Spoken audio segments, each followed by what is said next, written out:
Pip had never seen a real human before. She had only heard the stories. Stories about creatures from a world so dangerous that most species refused to believe it existed. A world of fire mountains, giant waves, and air that could freeze flesh in seconds. A world called Earth. Today, she would see them with her own eyes. "Stay together," Instructor Quill said, her feathers shaking slightly as she led the class down the corridor. "Remember, this is an observation only. We will not make contact with the humans. We will watch from a safe distance." Pip walked beside her classmates. Gloop, a gelatinoid who looked like a moving puddle of blue jelly, kept making worried bubbling sounds. Skitter, a chitinid with 6 legs and 2 large eyes, clicked his mandibles nervously while holding his data scanner. "I heard humans can survive in boiling water," Gloop whispered. "That is false," Skitter replied. "They can only survive in water up to 60 degrees for short periods. However, they do willingly enter water hot enough to cook most species." "Why would anything do that?" Gloop asked. "Unknown. Their psychology remains largely unstudied." Pip stayed quiet. She was scared, yes, but she was also curious. Her mother always said curiosity would get her in trouble one day. Maybe today was that day. The class reached a large window that looked down into a bright room. Pip pressed her small feathered body against the glass. Below, she saw tables and chairs designed for beings with 2 legs. The walls were painted in warm colors. Artificial sunlight streamed through windows on the far side. "This is the Human Nutrition Center," Quill explained. "What they call a cafeteria. We will observe their feeding behaviors from here. Please note that the glass is reinforced and soundproofed until I activate the audio feed." "Are we safe?" Gloop asked, his body wobbling with fear. "Completely safe," Quill said, though her voice did not sound completely sure. The doors below opened. Pip held her breath. 2 humans walked in. They looked exactly like the pictures in her textbooks. 2 arms, 2 legs, flat faces with small eyes, skin in shades of brown. They moved with an easy confidence that made Pip's feathers stand up. The first human was male, young by their standards. He had dark hair and carried a bag. The second was female, slightly taller, with long black hair tied behind her head. They were talking and laughing about something. "They seem normal," Pip said quietly. "Do not be fooled," Quill warned. "These creatures evolved on a Category 7 death world. Their appearance of normalcy hides capabilities that would terrify most species in the galaxy." The male human sat down at a table. The female sat across from him. They continued talking, their mouths moving in ways Pip found strange. Human faces were so expressive, so many muscles moving at once. "Activating audio feed," Quill announced. Suddenly, Pip could hear them. "Mom packed extra peppers today," the male said happily, pulling containers from his bag. "Nice," the female replied. "Trade you some for my cookies later?" "Deal." Skitter's scanner beeped. He looked at it, and his eyes went wide. "Instructor," he said slowly. "What is a pepper?" Quill checked her own tablet. Her feathers puffed out completely, making her look twice her normal size. This was the featherling fear response. "It is a plant from Earth," she said carefully. "It contains a chemical called capsaicin." "Capsaicin," Skitter repeated. He typed into his scanner. The device beeped again. "Instructor, my scanner rates capsaicin as a level 8 neurotoxin. It attacks nerve endings and causes severe pain in most known species." The class went silent. Below, the human male opened his container. Inside was some kind of wrapped food item. He picked it up with his bare hands. "He is going to eat it," Gloop said, his voice rising in panic. "He is going to eat a level 8 neurotoxin." "Perhaps it is a small amount," Quill said hopefully. The human took a large bite. He chewed. He smiled. He took another bite. "He is enjoying it," Pip whispered. She could not believe what she was seeing. "This cannot be correct," Skitter said, checking his scanner again. The concentration of capsaicin in that food item would cause immediate nerve damage in any chitinid. It would dissolve Gloop entirely. It would stop a featherling's heart. The human swallowed. He looked perfectly fine. More than fine. He looked happy. "I want to request a transfer to a different class," Gloop said, beginning to flatten himself against the floor. Denied, Quill replied automatically, though she looked like she wanted to join him. Below, the female human noticed movement at the observation window. She looked up. She saw the alien students watching, and she smiled. Then she waved. Pip felt her heart stop for a moment. The human had seen them. The human was looking directly at them. The human was showing her teeth in what Pip's training said was a friendly gesture, but her instinct screamed was a threat display. The male human followed her gaze. He saw the aliens too. His eyebrows went up in surprise. Then he also smiled that he held up his food. He pointed at it. He pointed at the aliens. He made a gesture that seemed to mean, want some. He is offering to share the poison. Glup moaned. He wants to kill us. I do not believe that is his intention, Skitter said slowly. I believe he is attempting to be friendly by offering us neurotoxins. Pip watched the human male shrug and take another bite. The female laughed and turned back to her own food. Instructor, Pip said quietly. What else do humans eat? Quill made a small sound of distress. Many things, young one. Many terrible things. Below, the male human reached into his bag and pulled out a metal container. He unscrewed the top. Steam rose from inside. He lifted it to his mouth and drank deeply. That is their next feeding item, Quill said, checking her tablet. Her voice became very small. It is called coffee. Skitter scanned it. His mandibles fell open. Level 7 cardiovascular stimulant, he announced. Instructor, he is drinking poison.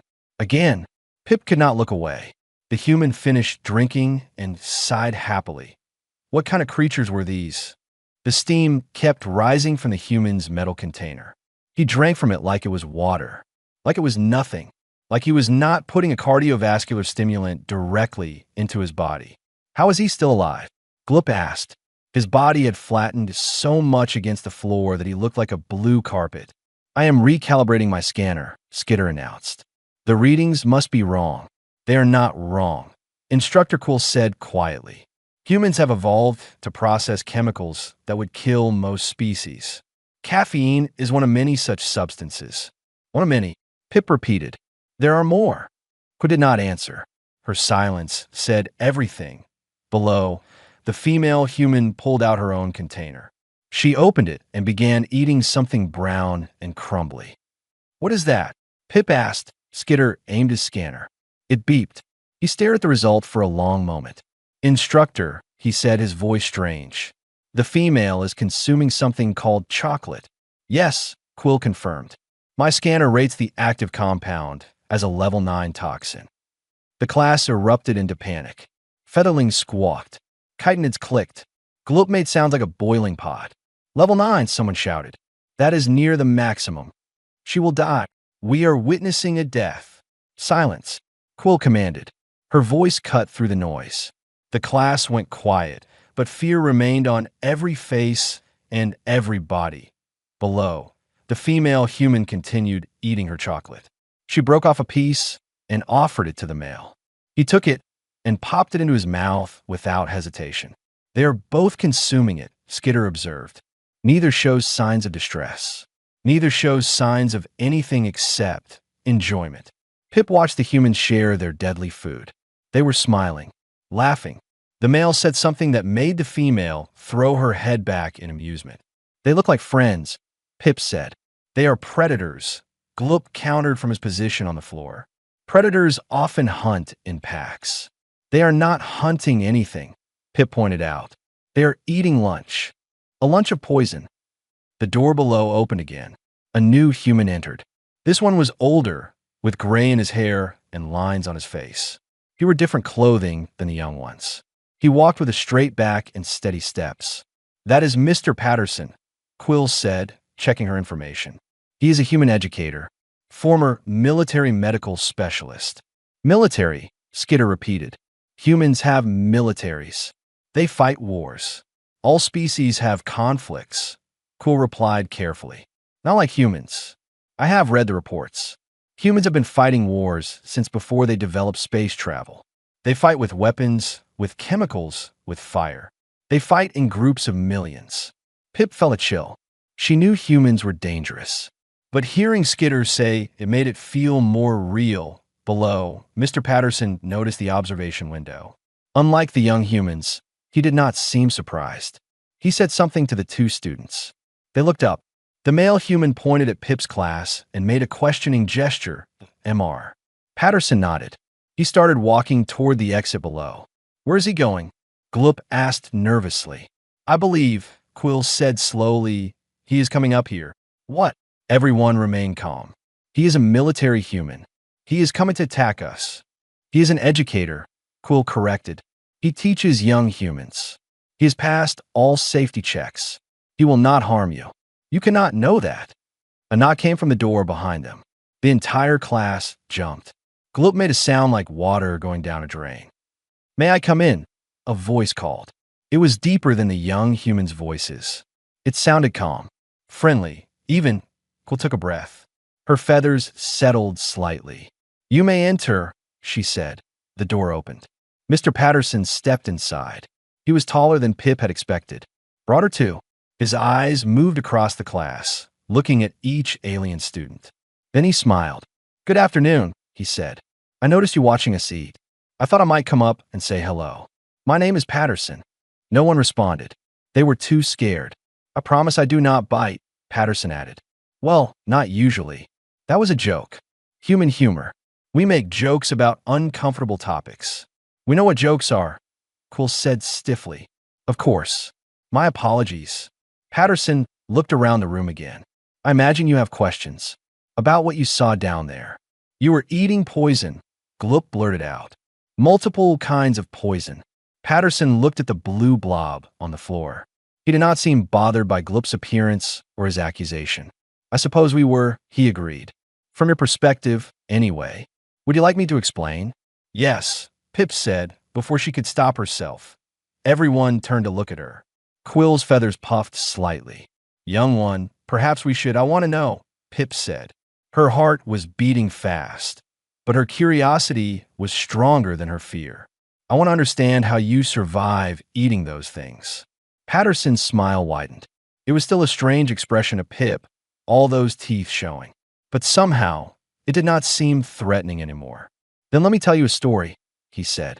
A story about a little planet called Earth and the very stubborn creatures who refused to die on it. He pulled a small item from his pocket. It was wrapped in shiny paper. This is chocolate, he said. You saw Rosa eating it earlier. Your scanners probably told you it contains theobromine. Level 9 toxin, yes? Skitter nodded silently. Patterson unwrapped the chocolate. To us, this is a treat. We give it to people we care about. We eat it when we are sad or happy or celebrating. He took a bite, chewed, swallowed. Delicious. And to my body, completely harmless.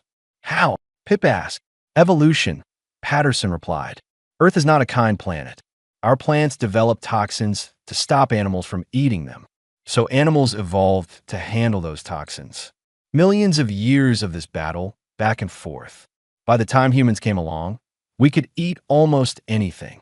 He took another bite of chocolate. We did not just survive the poison, he said. We learned to enjoy it. Pip stared at this strange, dangerous, chocolate-eating creature. And for the first time, she felt something other than fear. She felt fascination. Nobody had ever explained Earth to Pip like this before. In her textbooks, Earth was described in numbers. Temperature ranges, gravity levels, atmosphérique composition, cold data about a dangerous world.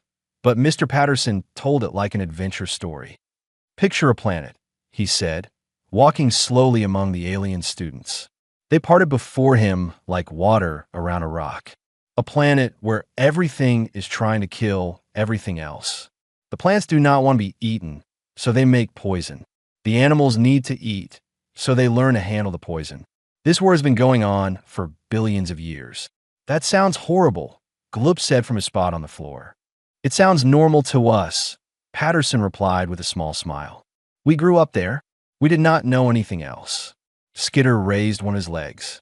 Question. You said plants made poisons to avoid being eaten, but you eat them anyway. What is the point of the poison if it does not work?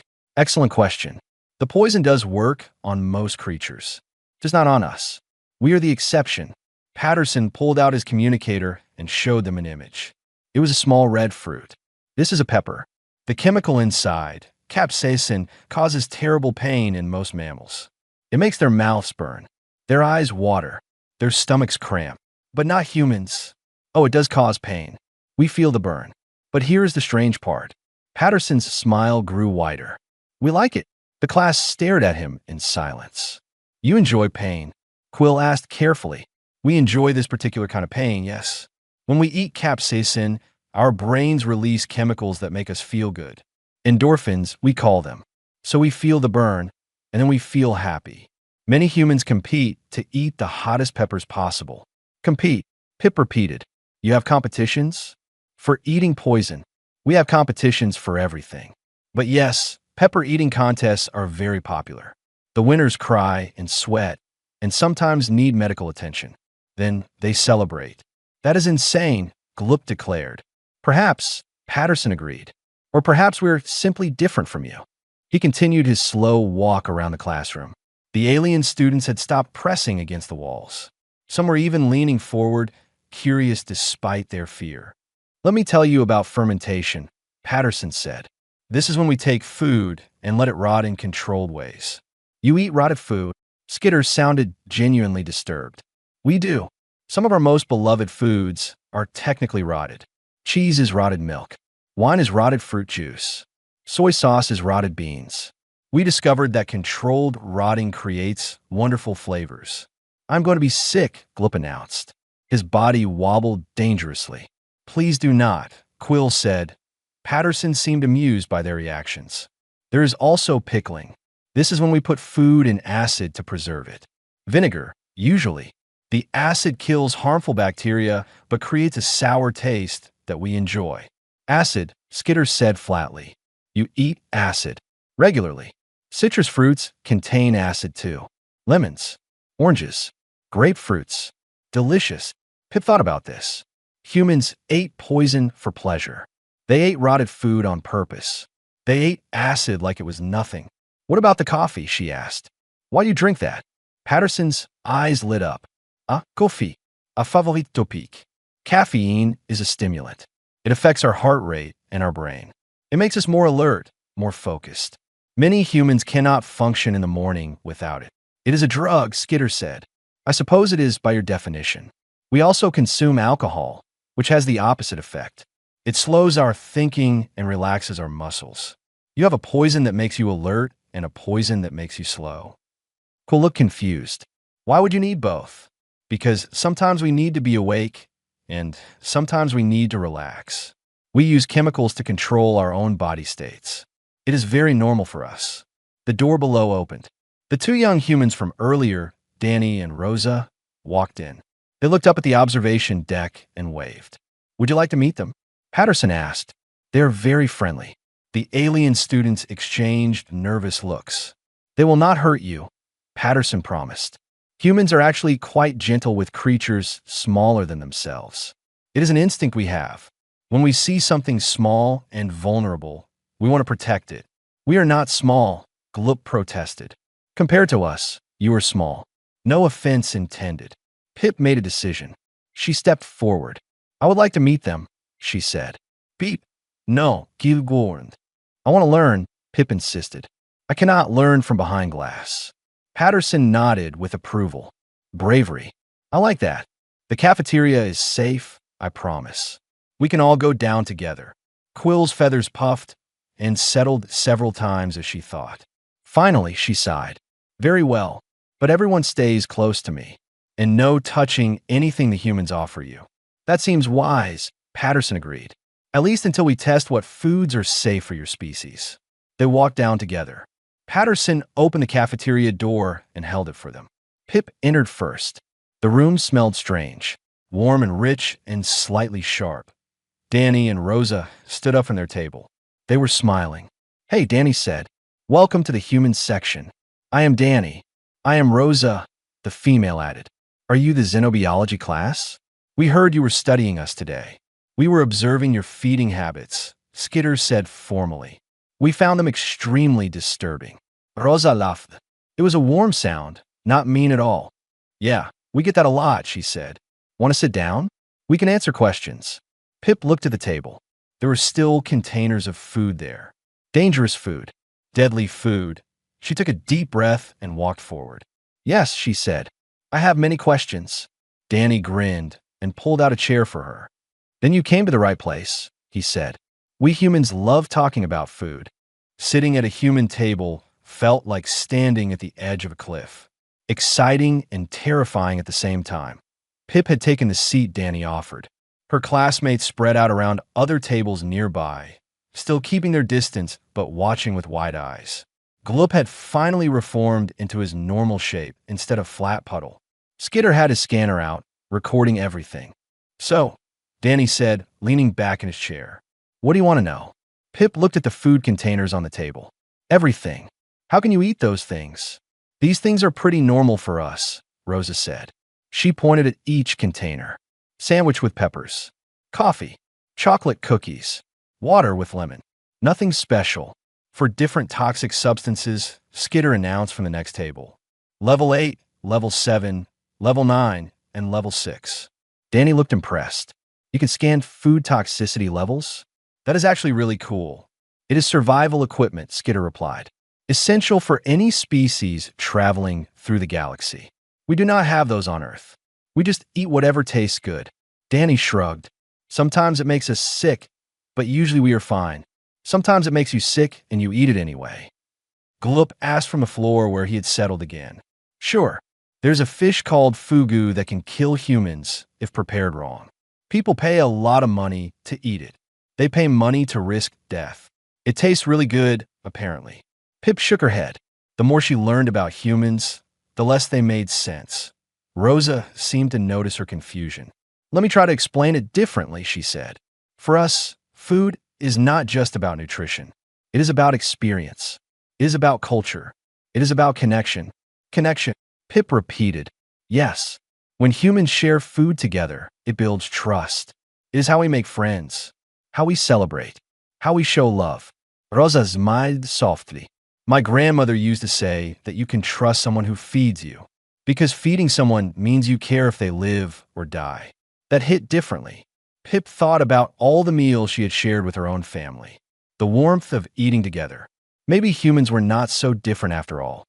My grandmother makes the best kimchi, Danny added. That is fermented vegetables with spices. Very sour, very spicy. She makes it fresh every autumn. Fermented and spicy, Skitter noted. Double toxicity. Double deliciousness, Danny corrected. When I was sick as a kid, she would make special soup for me. Ginger and garlic and rice. It always made me feel better. Ginger has mild anti-inflammatory properties, Mr. Patterson said from nearby. He was leaning against a wall, watching the conversation with quiet approval. Your grandmother was using food as medicine. Humans have done this for thousands of years. Food as medicine. Quill sounded interested despite herself. That is an unusual concept. Not for us. Many of our foods have health benefits. Garlic helps the immune system. Honey soothes sore throats. Hot peppers can relieve pain. The poison that causes pain also relieves pain.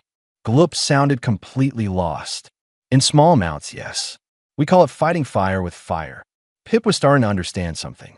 Humans did not eat dangerous food because they were reckless. They ate it because their entire relationship with food was different. They had turned poison into pleasure.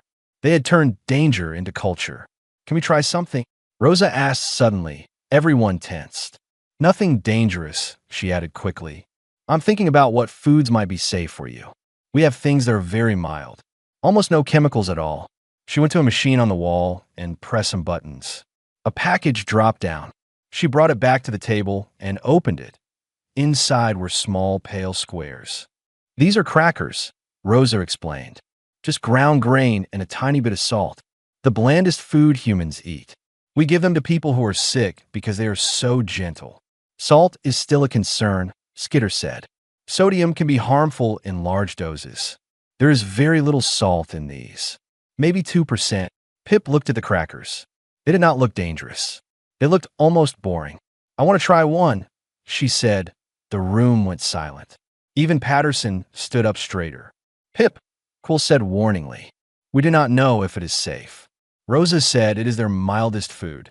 If I cannot handle their mildest food, then I cannot handle any of it. But if I can, Pip looked at Rosa. If I can, then maybe we can understand each other better. Rosa nodded slowly. I respect that. Here, she broke off a tiny piece of cracker, smaller than Pip's wingtip. Start very small. Danny leaned forward with concern. Are you sure about this? Pip was not sure. Her hearts were beating fast. Her feathers wanted to puff up in fear. But she had come this far. I am sure, she said. She took the cracker fragment in her beak. She let it sit on her tongue. The taste was strange, dry, slightly salty, a little bit grainy, but it did not burn. It did not hurt. It was just different. How do you feel? Rosa asked anxiously. Pip considered the question. Her body was not rejecting the food. Her throat was not closing. Her stomach was not cramping. I feel fine, she said slowly. It tastes strange, but not bad. Danny let out a breath he had been holding. Okay, that is good. That is really good. Gloop rose slightly from the floor. She is not dying. I'm not dying, Pip confirmed. A strange feeling bubbled up inside her. It took her a moment to recognize it. She was laughing. I ate human food, she said. I ate human food and I did not die. Rosa laughed too. Congratulations. You are officially braver than half the galaxy. For the first time since entering the human wing, Pip felt the fear fade away completely. These creatures, these deathworlders with their poison diets and their strange customs, they were not monsters. They were just different, and different could be friends. Word spread quickly through the cafeteria. The little featherling had eaten human food. She had survived. She had laughed about it. More human students drifted over to watch. More alien students found the courage to move closer. What had started as a tense observation turned into something else entirely. Something like a party. Who else wants to try? Rosa asked. She had laid out different items on the table. Crackers, plain bread, small pieces of fruit that Patterson had confirmed were very mild. We can go slow. Test one thing at a time. Gloop wobbled forward. His body shifted colors from nervous blue to curious purple. I will try something, he announced. But nothing spicy, and nothing fermented, and nothing with caffeine. Got it, Danny said. How about plain water? Just to start. Water seems acceptable. Danny poured a small amount into a cup. Gloop extended a pseudopod and absorbed it. That is just water, he confirmed. Nothing unusual. Good. Now try this. Rosa held up a small piece of banana. This is a fruit. Very soft, very sweet. No chemicals except natural sugar. Gloop looked at the banana like it might bite him. Then he extended another pseudopod and absorbed the piece. His body went through several color changes. Blue to purple to pink to orange to a shade nobody had ever seen before. What is happening? Quill asked urgently. Gloop, are you in distress? I am. Not sure, Gloop said. His voice sounded strange. Higher than usual. This sensation, it is very strong, but not painful, not unpleasant, just intense. That is sweetness, Rosa explained. Sugar triggers pleasure centers in the human brain. Does it do something similar for gelatinoids? I believe so, Gloop whispered. He was still cycling through colors. I have never experienced anything like this. Our food is very plain, nutrient efficient, but not like this. He absorbed another piece of banana before Rosa could stop him. Careful, she warned. Too much sugar can cause problems even for humans. I understand, Gloop said, though his body was now producing what looked like tiny happy bubbles. I will be careful.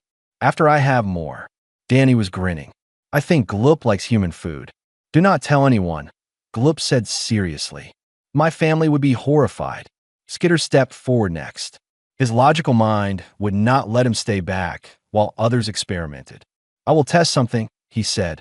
For scientific purposes only. Of course, Rosa agreed. How about a grain of sugar? Pure and simple, easy to analyze. She placed a single white grain on the table. Skitter picked it up with his smallest leg and brought it to his mouth parts. The reaction was immediate. His mandibles froze. His eyes went wide. His entire body vibrated slightly. Skitter, Danny asked, are you okay? Skitter did not answer for a long moment. When he did, his voice was barely a whisper. I need more, he said. Patterson laughed. It was a warm sound, full of genuine amusement. And that is why sugar is controlled in human environments, he said. It is too enjoyable. We have to limit ourselves. You limit yourselves from pleasure. Skitter asked, his voice still strange. We have to. Otherwise, we would eat sugar until it hurt us. Self-control is an important human skill, but not always successful, Danny admitted. I once ate an entire chocolate cake by myself. I regretted it for 3 days. Pip watched her classmates experience human food for the first time. Gloop with his color-changing joy. Skitter with his logical mind overwhelmed by a single grain of sugar. Even some of the other featherlings had tried small bites of bread and found it acceptable. Something had changed. The fear that had filled the observation deck was gone. In its place was curiosity, wonder, and the beginning of something that felt like friendship. Rosa sat down next to Pip. Can I tell you something? Rosa asked quietly. Yes. When we found out aliens existed, many humans were scared.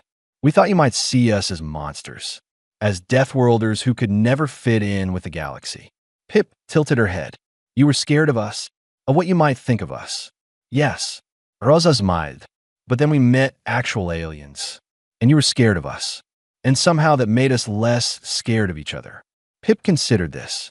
Fear meeting fear. Both sides worried about rejection. Both sides hoping for acceptance. My mother told me to be careful around humans, Pip admitted. She said you were unpredictable. Dangerous. We can be, Rosa agreed honestly. But we can also be loyal. Protective. Humans will fight very hard for the people we care about, even if those people are aliens. Especially if those people are aliens who are brave enough to eat our food. Pip laughed again. It came easier now. The cafeteria had transformed. Human and alien students mixed together at tables. Someone had found music and started playing it. Danny was teaching Gloop how to use a human fork, which was going badly since Gloop had no hands. Then the alarm started.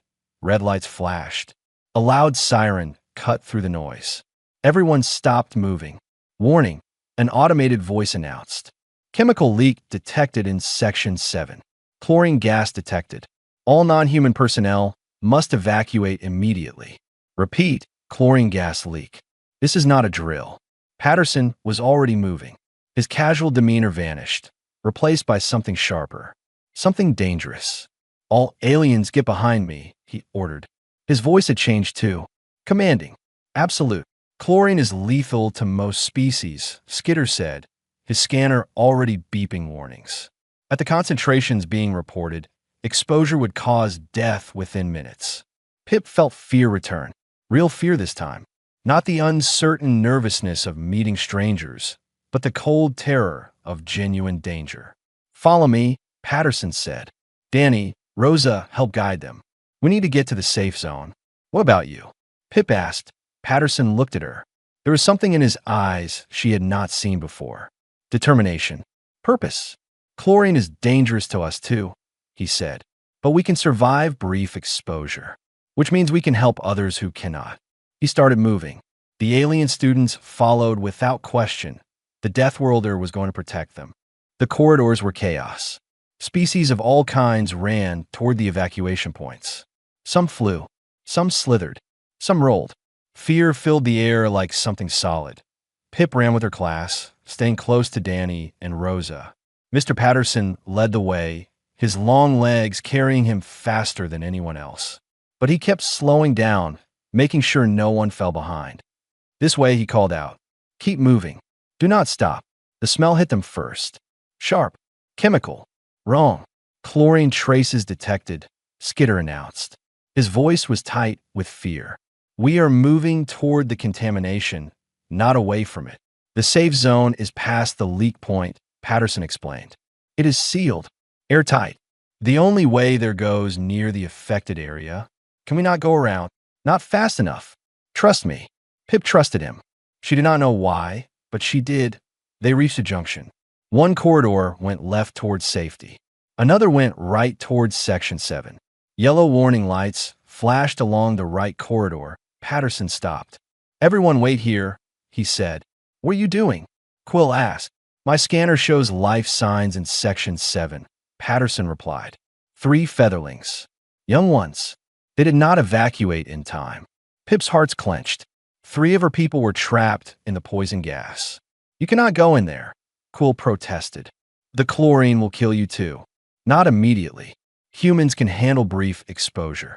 Patterson was already pulling his shirt over his mouth and nose. Danny, Rosa, get everyone to the safe zone. I will follow with the survivors. I'm coming with you, Danny said. No. Yes. Danny pulled his own shirt up. You might need help carrying them. I am young and fast. I can handle it. Patterson hesitated. Then he nodded. Stay behind me. Do exactly as I say. If I tell you to run, you run. Understood. Rosa grabbed Danny's arm. Be careful. Always. Then they were gone, running into the yellow-lit corridor where the air was poison. Pip wanted to follow, wanted to help, but her body would not survive what humans could survive. All she could do was wait. Rosa led the remaining students toward the safe zone, but Pip kept looking back, looking at the corridor where Danny and Patterson had vanished. They are insane, Glup said. His body was pale with fear. They ran toward death. They ran toward survivors. Pip corrected quietly. The safe zone was a large room with thick walls and sealed doors. Other evacuees were already inside. Medical personnel moved among them, checking for contamination exposure. Pip sat near the door. She could not relax, could not think about anything except Danny and Patterson in the poison air. Minutes passed. They felt like hours. Then the door opened. Patterson came through first. He was carrying a small featherling child in his arms. His eyes were red. Tears ran down his face. He was coughing badly. Behind him came Danny. He had 2 more featherlings, one under each arm. He was coughing too. His skin looked wrong, pale and blotchy, but they were alive. All of them. Medical staff rushed forward.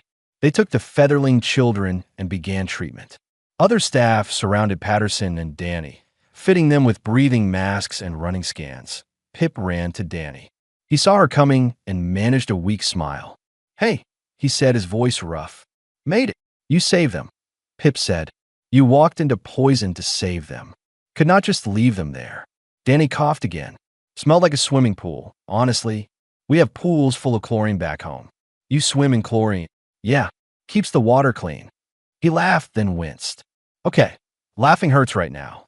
A medical officer pushed Pip back gently. He needs treatment. You can talk later. Pip stepped back and watched them work on Danny, the human boy who ate poison for breakfast and walked through poison gas to save strangers. Hours later, the crisis was over. Engineers had sealed the leak. The station was safe again. Pip found Danny in the recovery room. He was sitting up in bed, looking tired but healthy.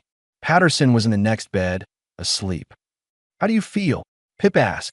Sore throat, burning eyes. No sin permano. Danny shrugged. Human bodies heal fast.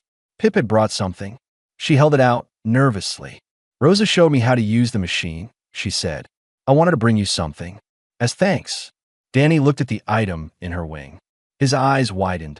Is that chocolate? Rosa said you like it. She said it is level 9 toxin, but you eat it when you want to feel better. Danny took the chocolate bar. He stared at it for a long moment. This is the nicest thing anyone has ever done for me, he said quietly. You saved 3 of my people. Chocolate seemed small in comparison. It is not small. It is perfect. Danny opened the wrapper and broke the bar in half. Want to share? Pip looked at the chocolate. The deadly, delicious poison that humans ate for joy. I cannot eat that, she said. It would kill me. I know, but you can sit with me while I eat it. That is what sharing really means. Being together. Pip settled onto the bed next to Danny. She watched him eat the chocolate, watched the happiness spread across his face despite his injuries. I learned something today, she said. What? I learned that what we call toxic, you call dinner. What we call danger, you call normal. And what we called monsters. She paused. We should call friends. Danny smiled. It was still strange, all those teeth showing. But now it looked like exactly what it was. Warmth. Welcome. Trust. Friends, he agreed. Behind them, Patterson stirred in his sleep. He mumbled something about pepper contests and fell silent again. Pip laughed softly. Danny joined her. Outside the window, the stars burned cold and distant. But inside this small room, something warm had begun out of friendship between species. A bridge between worlds, built on chocolate and crackers and the strange, wonderful humans who turned poison into kindness. And in the xenobiology classroom the next week, when instructor Quill asked what the students had learned, Pip stood up. "I learned that humans are exactly as dangerous as we thought," she said. "But they use that danger to protect others. I learned that what seems toxic might just be different. And I learned that bravery is not about being unafraid. It is about being afraid and still walking toward the danger to help someone else." She looked at Quill, at her classmates, at the observation window where this had all begun. "I learned that Deathworlders can be friends." Gloop raised a pseudopod. "Instructor, can we schedule another trip to the human cafeteria? I want to try more of the yellow fruit." Quill's feathers puffed out, but she was smiling. "I will make the arrangements," she said.